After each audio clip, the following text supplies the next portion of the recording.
सर्वेभ्यो नमो नमः।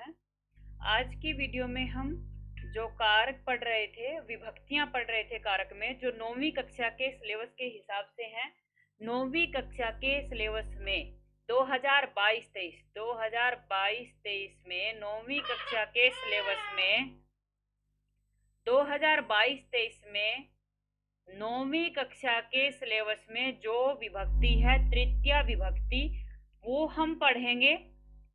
तृतीया विभक्ति में कौन कौन से नियम है वो सारे हम यहाँ पे देखने वाले हैं। तो यहाँ पे कौन कौन से नियम आपके सिलेबस में, मैं पहले वो लिख देती हूँ। ये हैं सह,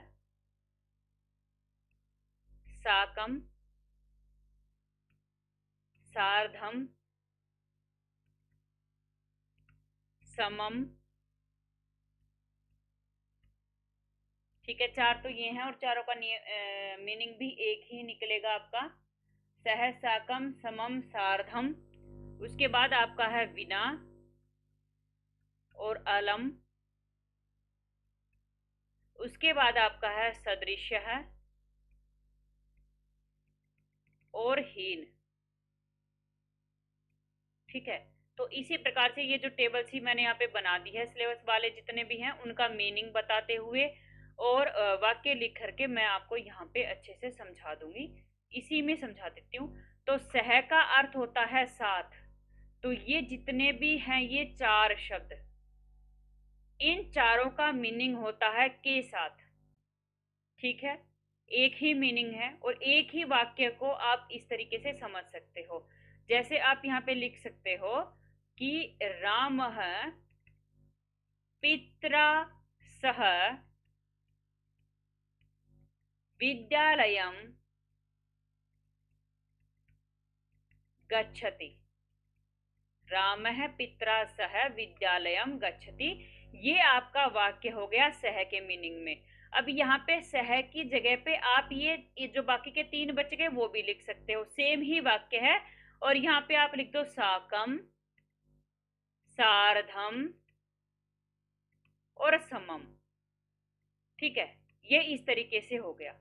अब कहने का मतलब ये है कि ये शब्द आपको जहां दिखाई देंगे, उपपद विभक्ति जो होती है ना बेटा, उपपद विभक्ति का मतलब ही ये होता है कि जब आपको कोई पद विशेष दिखाई दे, कोई एक स्पेशल पद आपको वहां पे मिलेगा, उस पद को देख करके आपको विभक्ति का इस्तेमाल करना है, उपपद विभक्ति। अब यहाँ पे वाक्य के बीच में आपको क्या पद मिलेगा तृतीया में? सह, सह, साकम, सार्धम और समम। इन चारों में से आपको कोई भी एक शब्द वाक्य के बीच में मिल जाए तो इन शब्दों से पहले जो शब्द है, यहाँ पे आपको पेपर में रिक्त स्थान मिलेगा। जैसे यहाँ पे पित्रा लिखा हुआ है, इस जगह पे पेपर में आपको रिक्त स्थान मिलेगा। तो आपको क्या करना है? सह का मतलब है के साथ।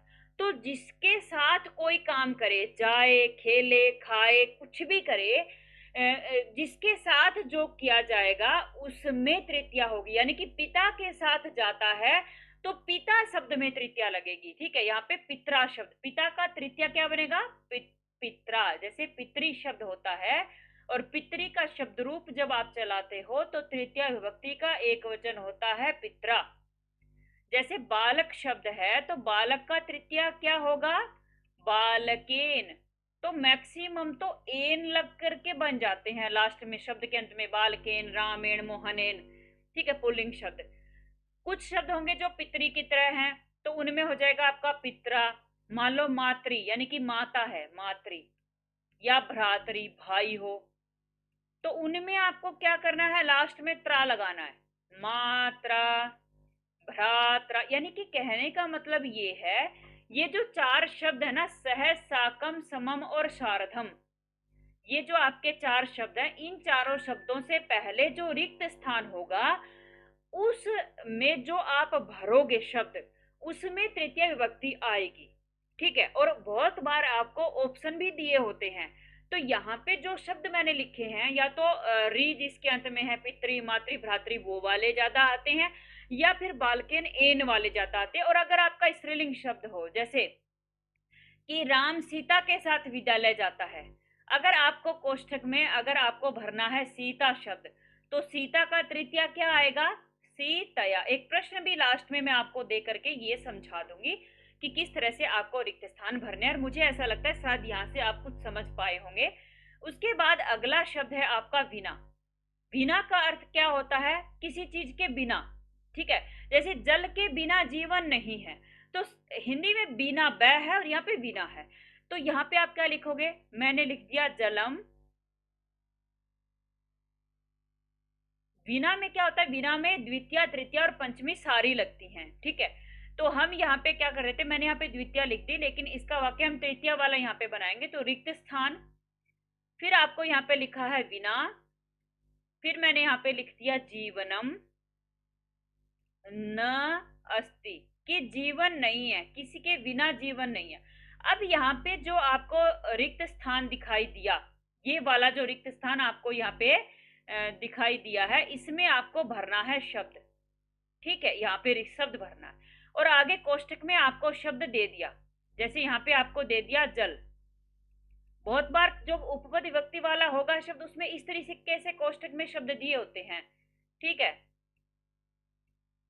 तो ये जो होगा ना, विना को देखते, ये जो विना आपको दिखाई देगा, इस विना को देखते ही आप यहाँ पे रिक्त स्थान में शब्द भरोगे, और वो शब्द विना को देखते ही या तो द्वितीय होगा या तृतीय होगा, पंचमी होगा।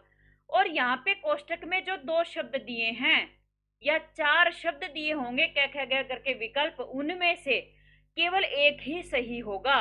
तो आपका यहाँ पे जलेन और जलाए में से जलेन सही है, क्योंकि आपको तृतीया लगानी है, ठीक है। अभी हम अगला शब्द देखते हैं।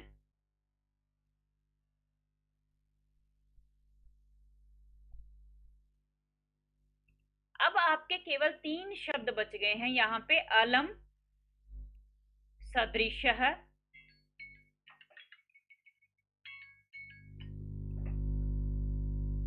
अलम सदृशः और हीनः, ये 3 शब्द आपके बच गए हैं सिलेबस में से। अभी ये भी करा देती हूँ। अलम का अर्थ होता है रोकना, किसी चीज से रोकना, बस कर या मत कर, इस तरह का अर्थ होता है अलम से, ठीक है। बस कर या मत कर मतलब रोकना किसी चीज से, ये होगा। तो आपका जैसे वाक्य है रिक्त स्थान, सॉरी, पहले आपका यहाँ पे लिखा होगा अलम, अब यहाँ पे लिखा होगा कोलाहलेन, ठीक है। तो जिस चीज से रोका जाए उसमें तृतीया होगी। कोलाहल मतलब शोर करना, तो शोर करने से रोका जा रहा है, तो कोलाहल शब्द में, शोर शब्द में तृतीय विभक्ति लगेगी, तो कोलाहलेन हो गया। जैसे मैं यहाँ पे एक पेपर की तरह से शब्द दे रही हूँ, आपका यहाँ पे लिखा हो गया अलम, फिर आपको दे दिया रिक्त स्थान, और फिर है कोष्टक, और कोष्टक में है शब्द, पहला है मिथ्या भाषणम और दूसरा है आपका मिथ्या भाषणेन। देखिए पहले तो आपको रूप तो याद होने ही चाहिए, बिना रूप के तो आप समझ नहीं पाओगे। कम से कम बालक का शब्द रूप, एक लता का शब्द रूप, एक बालक का शब्द रूप, कम से कम 2 शब्द रूप तो आप याद कर ही लीजिए, दिमाग में बैठा लीजिए, तभी आप ठीक कर पाएंगे। अब दूसरी बात है, मैंने तृतीय विभक्ति की पहचान तो आपको बताई दी। पुल्लिंग में लास्ट में एन लगता है, स्त्रीलिंग में अया लगता है, और जिनके अंत में री हो उनमें त्रा लगता है, ठीक है। जैसे बालक में बालकेन, बालक पुल्लिंग शब्द है, सीता शब्द स्त्रीलिंग है, तो अया जैसे लगाओगे तो आपका बन जाएगा सीतया। और पितरी शब्द में अंत में क्या है री, तो उसका बन जाएगा पित्रा, मात्रा, भ्रात्रा, ठीक है। इस तरीके से तृतीय विभक्ति का रूप, ये मैंने केवल एक वचन बताया है, केवल एक वचन बताया है। द्विवचन क्या होता है? बालकेन, बालकाभ्याम, बालकई, बहुवचन में आई लगता है, तो वो शब्द रूप आपको याद होना ही चाहिए। अब आगे देखते हैं हम सदृश है। सदृश का मीनिंग क्या होता है? समान, मतलब तुलना की जाती है, बराबर, ठीक है। समान बराबर तुलना की जाएगी। जैसे मैं यहाँ पे वाक्य लिख देती हूँ, सह रिक्त स्थान सदृशः अस्ति। अब आपको क्या करना है बेटा, बार बार ये शब्द बोलने का मतलब क्या है? जो मैंने यहाँ पे शब्द लिखे हैं, पहले भी मैंने इसी वीडियो में शुरू में कराए वो भी, और ये शब्द बोलने का मतलब क्या है कि वाक्य में आपको ये शब्द देखने हैं, और इन शब्दों को देखते ही जो रिक्त स्थान में भरना है उसमें आप तृतीय विभक्ति लगाएंगे, ठीक है, तो यहाँ पे सदृश्य के पहले यहाँ पे रिक्त स्थान है। सदृश्य को आपने देखा और सदृश्य को देख करके आप कोष्टक में शब्द देखिए।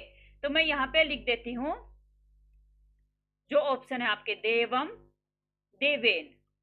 तो आपको क्या लगता है सदृश्य को देखते आपका कौन सा छांटेंगे? देवेन, एन वाला आपको छांट करके इसमें रिक्त स्थान में भरना है। ठीक है, अभी हम आगे बढ़ते हैं। आपका एक शब्द यहाँ पे रह गया है हीनः।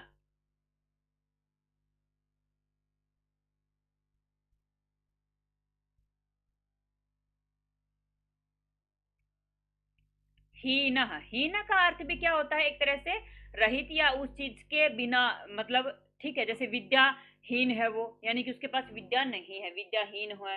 ठीक है, तो हम यहाँ पे लिख देते हैं एग्जाम्पल, जैसे